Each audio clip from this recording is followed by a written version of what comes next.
How's it going, guys? Welcome to my YouTube channel. My name's Max. Thanks for joining me on a little breakdown about my car.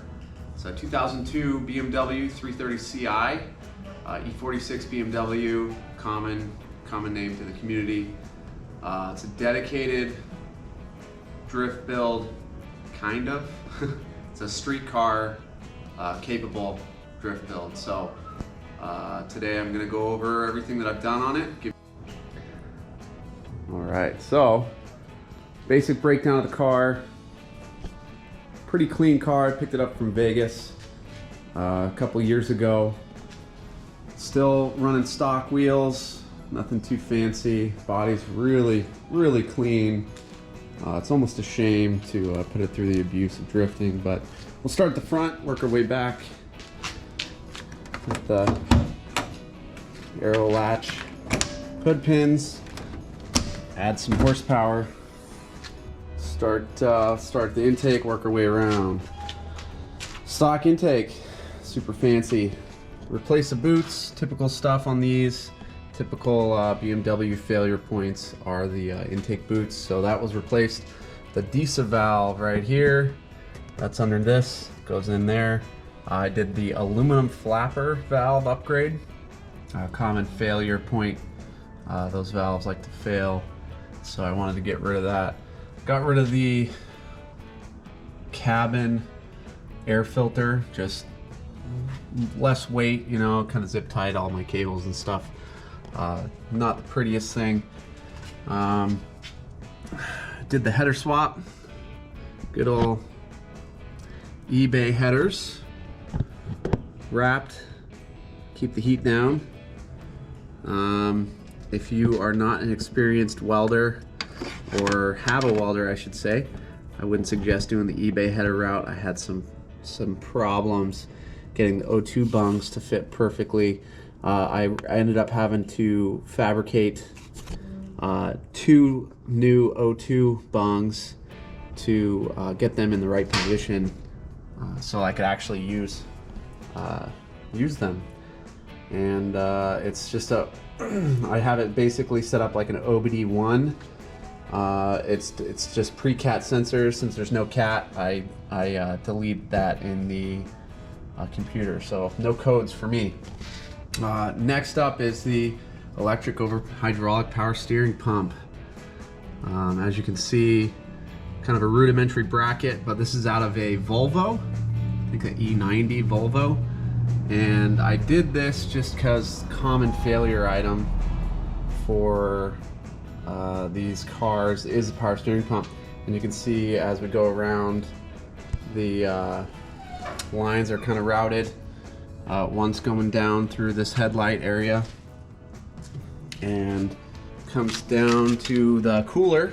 Got a power steering cooler bracket, super basic bracket put together. Comes back out down to where the pump used to be. So it's down to the rack and pinion.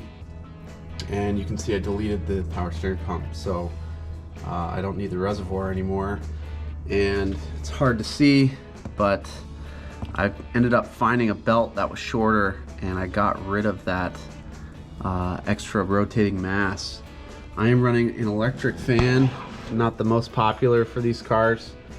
You know, a lot of guys run the clutch fan. I haven't had any problems yet since it does have an upgraded aluminum radiator. It seems to cool just fine. So nothing too fancy here in the engine bay, but gets the job done. Stock horsepower, just send it. All right, so here we go, boys. Plexi windows on the rear. Lighten it up a little bit.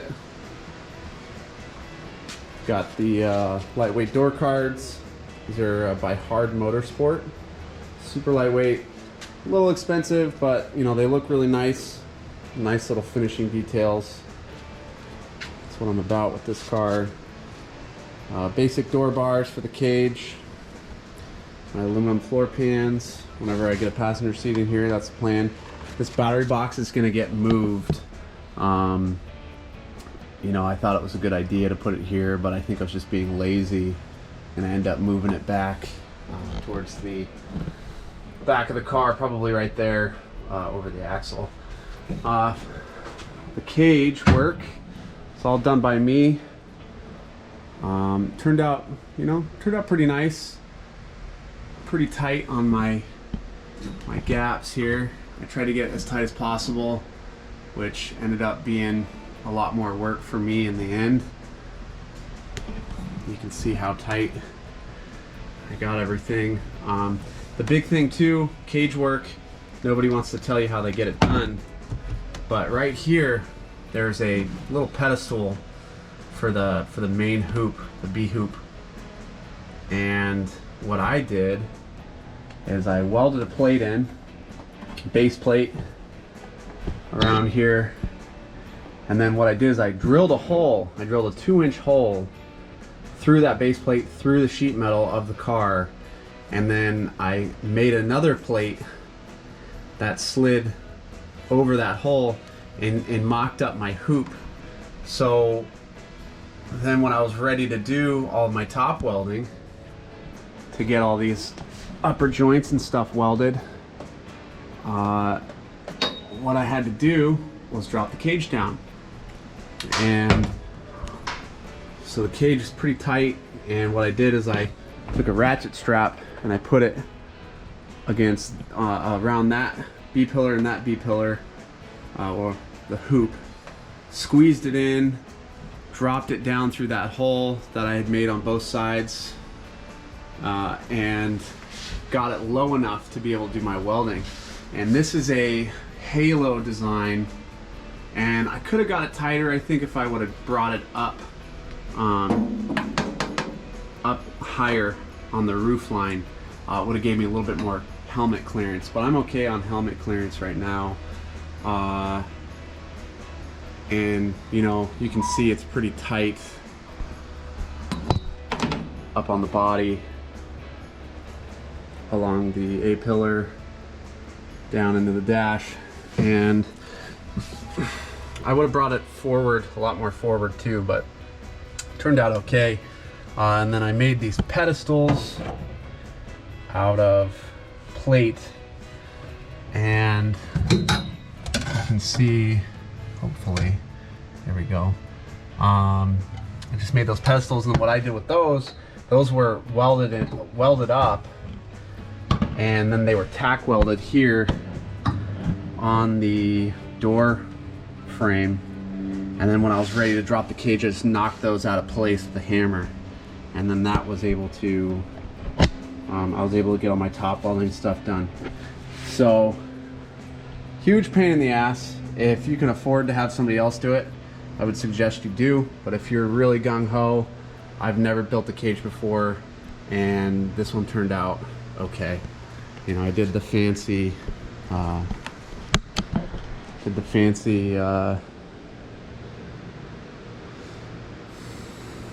dimple dies. Got all my reinforcement. Get inside the car here, and it's down back onto that frame with an X bar down to that frame.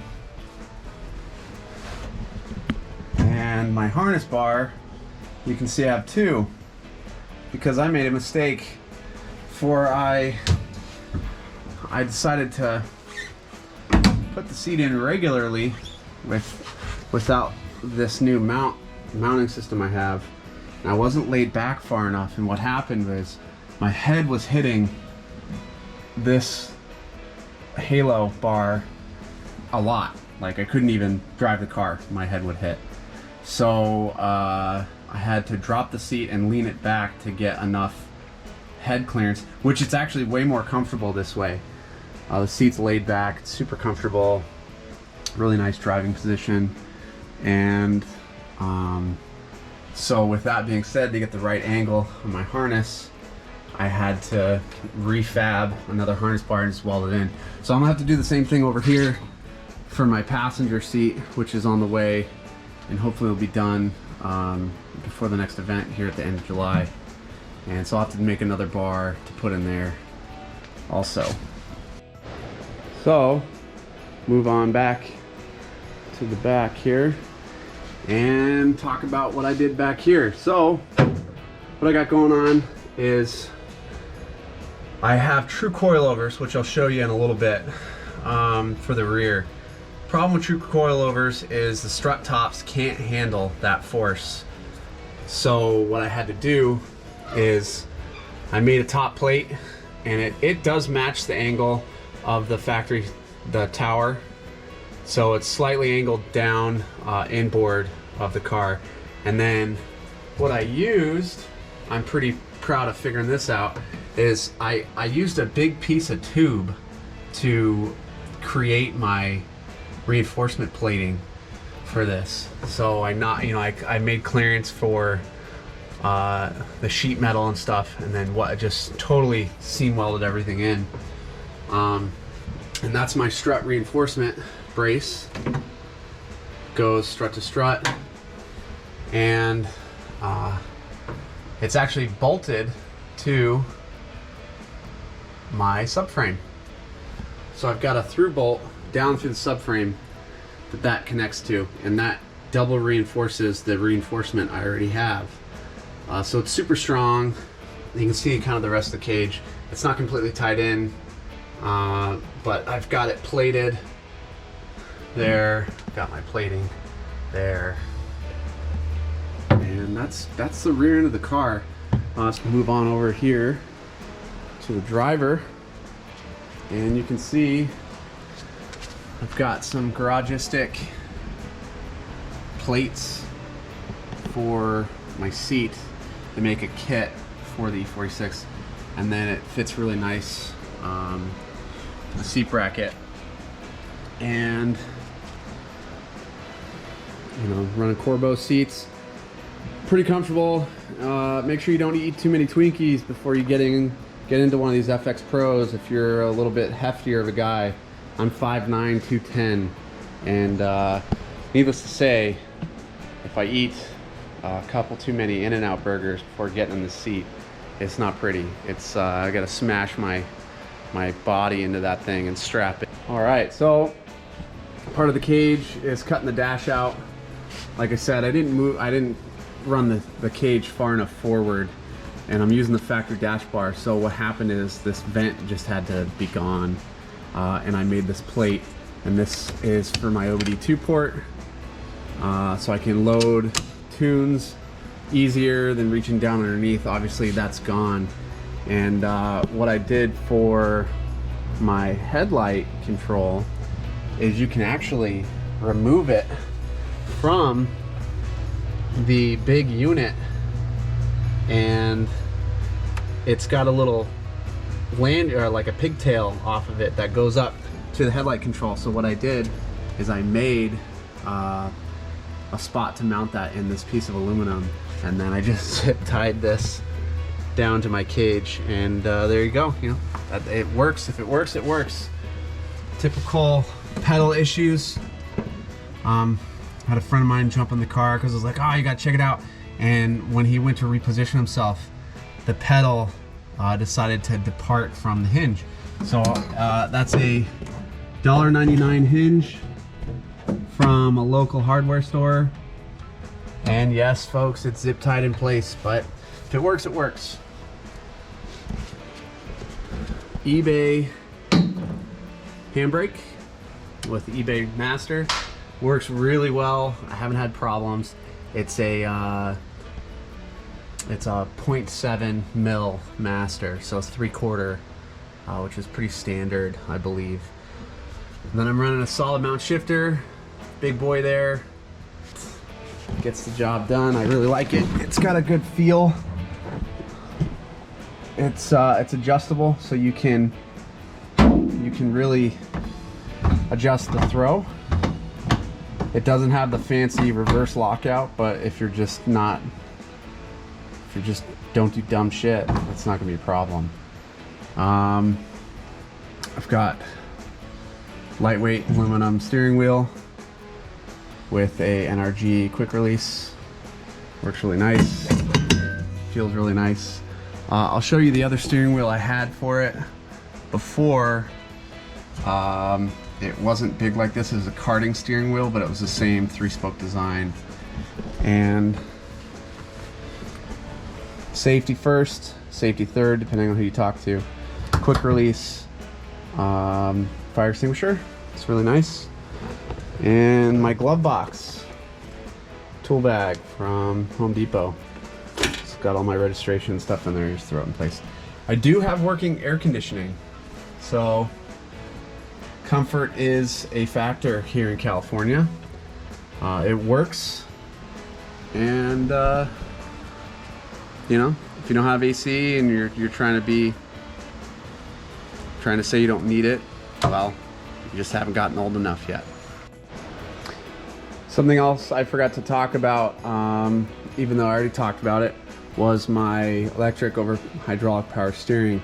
Reason for that is in case of an engine failure, it's really nice to have. You'll hear the pump kick on, and without the car running, I have super easy control to go ahead and go full lock, which could be better. Working on that. Really handy though, and it's simple as shutting off the ignition. Switch is on, but it's hot wired to the ignition, so I can shut it off when needed. I do have working electric windows and a USB hub to charge my phone and stuff while I'm on the move. That wraps up the inside of the car. I'm gonna get this thing up on jacks and kind of give you a breakdown of what I've got going on with the suspension and some of the other components underneath the car, some of the drivetrain stuff. Show you guys what I got going on underneath.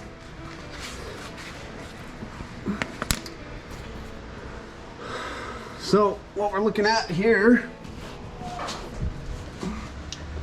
is the E-Factory steering angle kit,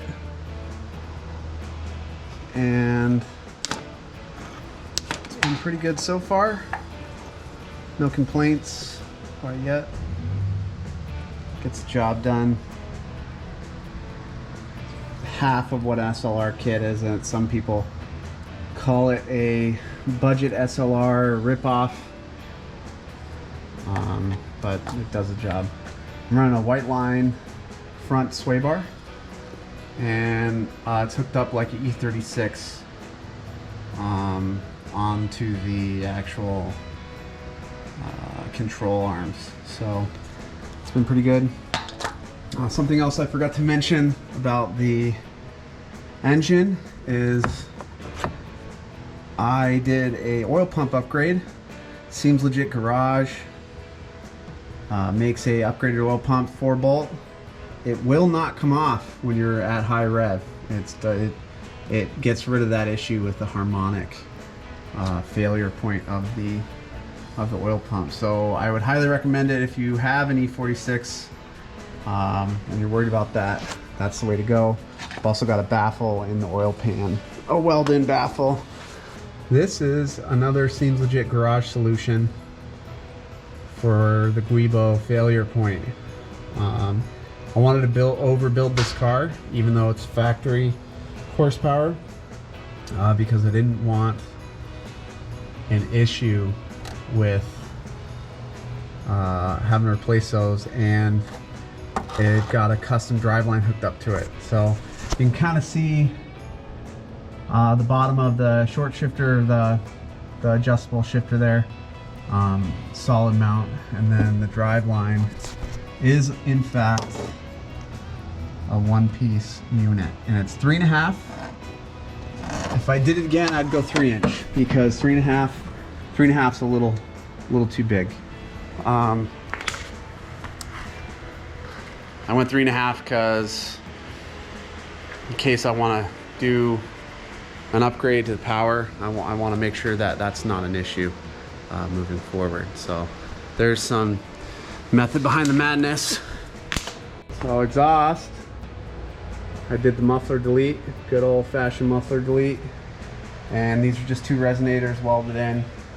It's obnoxious but it saved me like 60 pounds off the back end. Well, the diff, solid bushing. So they're poly bushings for the diff. Got bash bar in the rear with jack point. Something else I also put together to make tire change easier.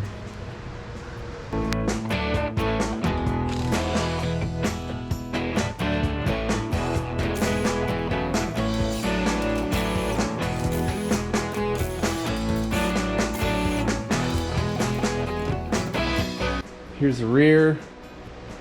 Running a dual caliper for the e-brake. Just easy, super easy.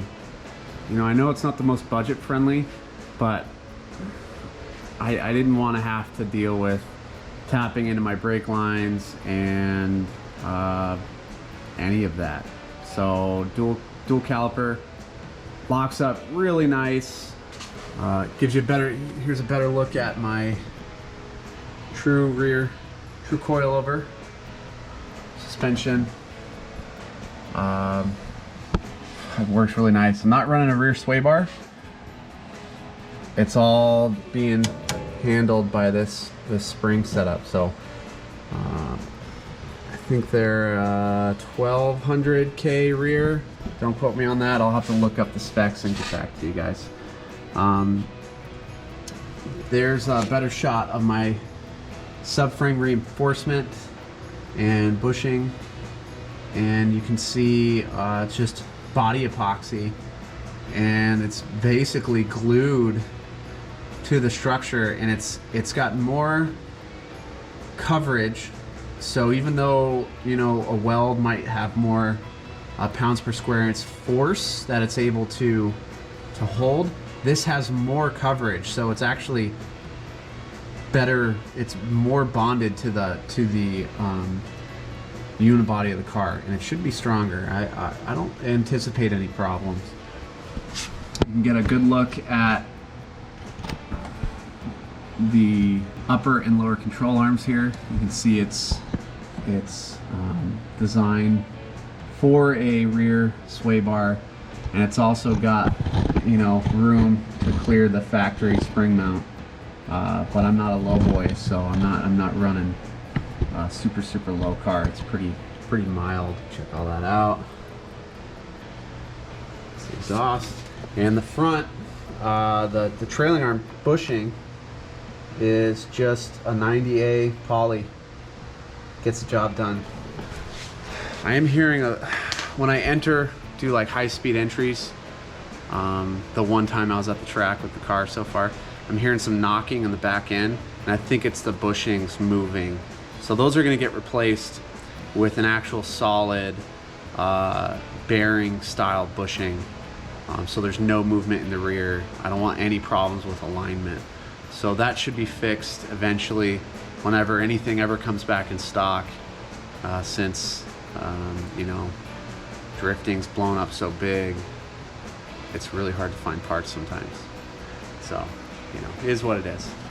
Last thing I forgot to mention, running a 15 mil spacer. I always put a little bit of grease on the back side of the spacer, and I usually put a little on the front. I didn't with this, just because I'm changing the wheels, I think, so often that it doesn't matter too much. So I just don't want them welding themselves to the hub, because it's aluminum on a steel hub. And then wheel studs, I don't know if I mentioned that. I think they're an ECS tuning style wheel stud. They're 30 mil over what a factory length would be, and that's so that I can run any size spacer I want. If I ever want to, you know, go full hot boy and do over fenders, I can put a bigger wheel and maybe space them out. But we'll see. That'll be a long time coming before that happens. So we'll move on to the front end. I'll show you guys. I'll take the wheel off and show you what I'm running on the front. And yeah.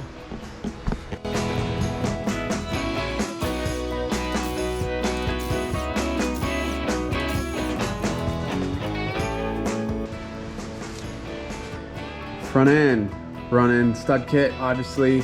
20 mil spacer.